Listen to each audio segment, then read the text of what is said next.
కొండ ఎక్కి కూర్చుండగా ఆయన శిశువులు ఆయన యొద్దకు వచ్చిరి.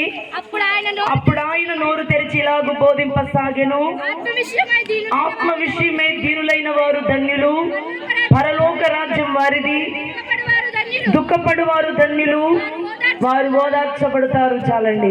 ఇక్కడ పరిశుద్ధ గ్రంథములో దేవుడు మనతో మాట్లాడుతున్నటువంటి మాటలు ఏమిటంటే, దేవుడు అంటున్నాడు, దుఃఖపడు వారు ధన్యులు, వారు ఓదార్చబడతారని దేవుని వాక్యము సెలవిస్తా ఉంది. దుఃఖం అంటే దైవ సంబంధమైన దుఃఖం ఉంది, లోక సంబంధమైన దుఃఖం ఉంది.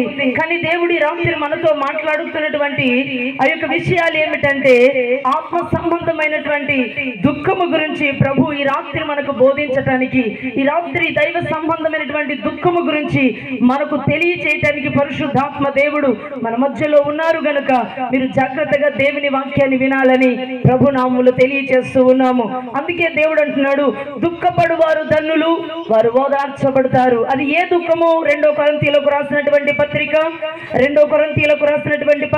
7వ అధ్యాయము 10వ వచనాన్ని చదువుకుందాము.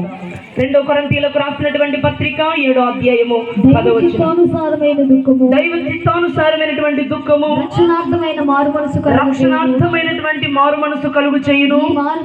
ఈ మారు మనసు దుఃఖమును పుట్టించదు, అయితే లోక సంబంధమైనటువంటి దుఃఖము మరణమును కలుగు చేయును. చాలండి. దేవుడు ఇక్కడ మనతో మాట్లాడుతూ ఉన్నాడు, దైవ చిత్తానుసారమైనటువంటి దుఃఖము మారు మనసును కలుగు చేస్తుందంటే, రక్షణార్థమైనటువంటి మారు మనసు కలుగు చేస్తుందని బైబిల్లో మనము చూస్తూ ఉన్నాము. నిజంగా దైవ చిత్తానుసారమైనటువంటి దుఃఖము ఎవరైతే కలిగి ఉంటారో వారికి రక్షణార్థమైనటువంటి మారు మనసు, సంతోషము, ఆనందాన్ని దేవుడు కలుగు చేస్తాడంట. లోక సంబంధమైనటువంటి దుఃఖం అంట మరణములోనికి, శాపములోనికి, భీతిలోనికి, భయములోనికి తీసుకొని పోతుందని బైబిల్లో ఉన్నటువంటి వాక్య గ్రంథాలు వాక్యము చెప్తా ఉందని రాత్రి పరిశుద్ధాత్మ దేవుడు మనతో మాట్లాడుతూ ఉన్నాడు. నిజంగా దైవ చిత్తానుసారమైనటువంటి దుఃఖము ఎవరైతే చేస్తారో వారికి రక్షణార్థమైనటువంటి మారు మనస్సును దేవుడు దయచేస్తాడు.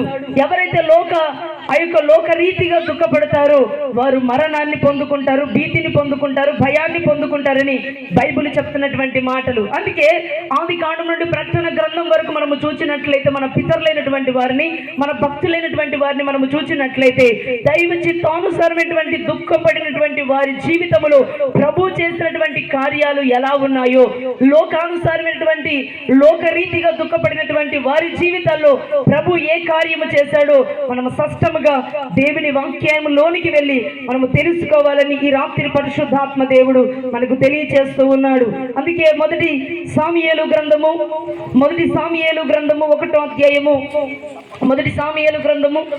అధ్యాయము 10వ వచనాన్ని చదవండి. బహు దుఃఖాక్రాంతురాలై వచ్చి యెహోవా సన్నిధిని ప్రార్థన చేయుచు బహుగా ఏడ్చుచు, సైన్యములకు అధిపతి యెహోవా, నీ సేవకురాలైన నాకు కలిగి ఉన్న శ్రమను చూచి నీ సేవకురాలైనటువంటి నన్ను మరొక జ్ఞాపకము చేసుకొని నీ సేవకురాలైనటువంటి నాకు మగ బిడ్డను దయచేసిన ఎడల వాని తల మీదికి సౌరపు కత్తి ఎన్నటికి రానివ్వక వాడు బ్రతుకు దినములన్నిట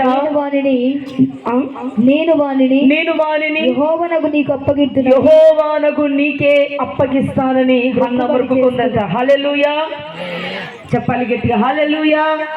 ఇక్కడ దైవ చిత్తానుసారమైనటువంటి దుఃఖము కలిగినటువంటి ఒక స్త్రీని మనము చూస్తూ ఉన్నాం. ఆ స్త్రీ ఎవరంటే హన్నా. ఈ హన్నాకు పిల్లలు లేరు, గొడ్రాలుగా జీవిస్తూ ఉంది. ఎన్ని సంవత్సరాలైందో తెలియదు, ఎన్ని దినాలైందో తెలియదు, ఎన్ని నెలలైందో తెలియదు, ఎన్ని నిందలు వచ్చాయో తెలియదు, ఎన్ని శ్రమలు వచ్చాయో తెలియదు, ఎన్ని అవమానాలు వచ్చాయో తెలియదు, ఎన్నిసార్లు ఏడ్చిందో తెలియదు, ఎన్నిసార్లు దుఃఖపడిందో తెలియదు. కానీ ఒకనాడు దేవుని మందిరంలోనికి వచ్చినప్పుడు, సిలోహి ప్రార్థన మందిరంలోనికి వచ్చినప్పుడు ఆమెకి వేదన, దుఃఖము వచ్చిందంట. దేవుని మందిరంలోనికి వచ్చేసరికి ఆ యొక్క మందిరంలోనికి వెళ్ళి బహు దుఃఖాక్రాంతురాలై ఏడుస్తూ ఉందంట. దేవుని తలచుకొని ఏడుస్తా ఉందంట. ఆమెకి ఎన్ని నిందలు వచ్చింటాయో, ఎన్ని అవమానాలు వచ్చింటాయో, ఎన్ని బాధలు వచ్చింటాయో తెలీదు.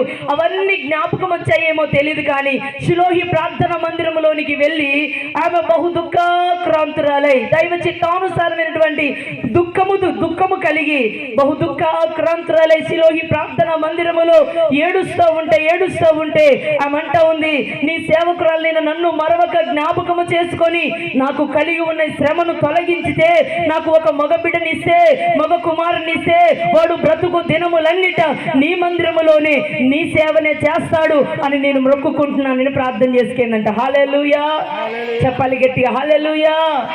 ఈ హన్న దైవ చిత్తానుసారమైనటువంటి దుఃఖము కలిగి దేవుని సన్నిధిలో ఎప్పుడైతే మొరపెట్టిందో, ఎప్పుడైతే కన్నీళ్లు కార్చిందో, ఎప్పుడైతే రోదన చేసిందో, ఎప్పుడైతే నా శ్రమను జ్ఞాపకము చేసుకున్నామని దేవుని ఎదుట బ్రతిమాలిందో, దేవుని ఎదుట అడిగిందో, దేవుడు ఆమెను జ్ఞాపకము చేసుకొని దేవుడు మంచి సాముయేలైనటువంటి ప్రవక్తను దేవుడు ఆమె గర్భములో దేవుడు దయచేశాడు. హల్లెలూయా.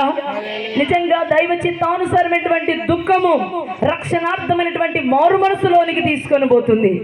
లోకానుసారమైనటువంటి దుఃఖము మరణములోనికి తీసుకొని పోతుందని బైబిల్ చెప్తున్నటువంటి మాటలు. నిజంగా దైవ చిత్తానుసారముగా మనము దుఃఖపడితే, దేవుని మీద ఆధారపడితే, దేవుని పైనే మనము నమ్మిక కలిగి ఉంటే, దేవుడు తప్ప నా జీవితంలో ఎవరు కార్యము చేయలేడు, దేవుడు తప్ప నాకు సహాయం చేసేవారు ఈ లోకములో ఎవరు లేరు, దేవుని పైనే నేను ఆధారపడాను, దేవుడే నా కోట నా కొండ, ఆయన తప్ప నాకు ఈ లోకములో ఎవరు లేరని దేవుని మీద మనం ఆధారపడి దైవ చిత్తానుసారమైన దుఃఖము కలిగి కన్నీళ్లు కార్చిన ఎడల ఆయన మనల్ని జ్ఞాపకము చేసుకొని మనల్ని ఉన్నతమైన కృపతో నింపి గొప్ప కార్యములు ప్రభు చేస్తాడు. హల్లెలూయా.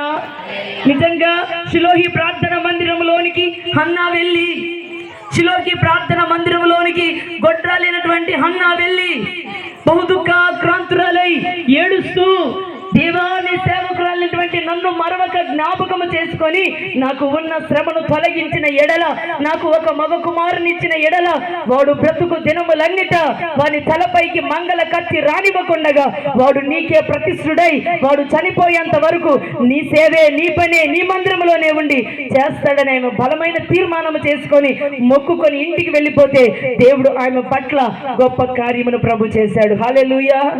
అదే 19వ వచనాన్ని మనం చదివినట్లయితే, తరువాత వారు ఉదయమందు వేగురమే లేచి యెహోవాకు మొక్కి తిరిగి రామాలోని తమ ఇంటికి వచ్చిరి.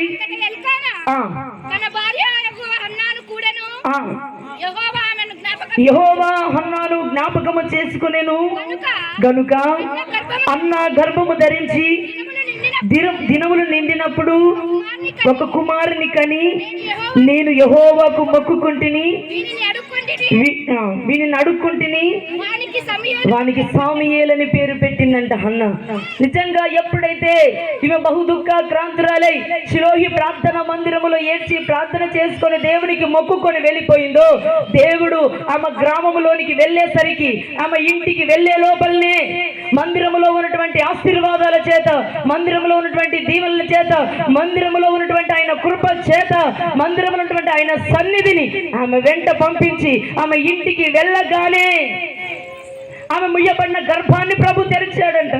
ఆమె ముయ్యబడిన గర్భాన్ని ప్రభు తెరిచి ఆమెను జ్ఞాపకము చేసుకొని ఆమెను గర్భవతిగా చేసినందువలన దేవుడు ఆమె దినములు నిండిన తరువాత ఒక చక్కటి కుమారుని సాముయేలు బాబుని దేవుడు దయచేశాడు. హల్లెలూయా. ఆమె బలమైనటువంటి ప్రవక్తను, బలమైనటువంటి దైవ సేవకుని ఆమె గర్భములో నుండి దేవుడు తీసుకొని వచ్చాడు. కారణం ఆమె బహు దుఃఖాక్రాంతురాలై కన్నీళ్లు కార్చింది. అది లోక సంబంధమైన దుఃఖము కాదు, అది భర్త కొరకు ఏడ్చింది కాదు, అది స్నేహితుల కొరకు ఏడ్చింది కాదు, బట్టల కొరకు, డబ్బుల కొరకు, ప్రకృతి కొరకు ఏడ్చింది కాదు. అది ఎలా ఏడ్చిందంటే, ఆ యొక్క ఏడుపు ఎలా వచ్చిందంటే బహు దుఃఖముతో దేవుని సన్నిధిలో రోదన చేసి ఏడ్చింది కనుక ఆమె బహు దుఃఖమైనటువంటి ఆ దైవ చిత్తానుసరమైనటువంటి దుఃఖమును బట్టి దేవుడు ఆమెకి చక్కటి గొప్ప దైవ సేవకుడైనటువంటి ప్రవక్తను దేవుడు దయచేశాడు. హల్లెలూయా. ఆ ప్రవక్త రాజులను అభిషేకించేటటువంటి గొప్ప దైవ సేవకునిగా ఎదిగించబడాడు. ఎందుకోసం అంటే సాముయేలు మందిరంలో పరిచర్య చేస్తూ ఉంటే, ఆ షిలోహి ప్రార్థన మందిరంలో పరిచర్య చేస్తూ ఉంటే, నమ్మకముగా ఏలీ ప్రవక్త దగ్గర నమ్మకముగా పరిచర్య చేస్తూ ఉంటే, అతడు నమ్మకముగా పరిచర్య చేస్తూ ఉంటే ఆయన ఒక కీర్తి, ఆయన ఒక పేరు బయట ప్రబలిందంట, బయట వ్యాపించిందంట. ఎందుకు అంత బలమైనటువంటి సేవకునిగా మార్చబడాడంటే తన తల్లి బహు దుఃఖాక్రాంతురాలై దైవ సంబంధమైన దుఃఖముతో షిలోహి ప్రార్థన మందిరములో ఏడ్చి సాముయేలును సంపాదించుకున్నట్లుగా మనం పరిశుద్ధ గ్రంథములో చూస్తూ ఉన్నాము. అందుకే మనము నిందల వైపు చూడకూడదు, అవమానాల వైపు చూడకూడదు, సూటిపోటి మాటల వైపు చూడకూడదు, మనుషుల విమర్శన వైపు చూడకూడదు. మనల్ని సృష్టించిన సృష్టికర్త అయినటువంటి దేవుని వైపు మనము చూసి దేవుని పైన ఆనుకుంటే మన పట్ల కూడా దేవుడు గొప్ప కార్యములు చేయుటకు సమర్థుడు, శక్తి కలిగిన దేవుడని రాత్రి మనతో దేవుడు మాట్లాడుతూ ఉన్నాడు. హల్లెలూయా. అందుకే యెషయా గ్రంథం చదువుకుందాము. యెషయా గ్రంథము 51వ అధ్యాయము 7వ వచనాన్ని మనం చదువుకున్నట్లయితే, యెహోవా విమోచించిన వారు 51వ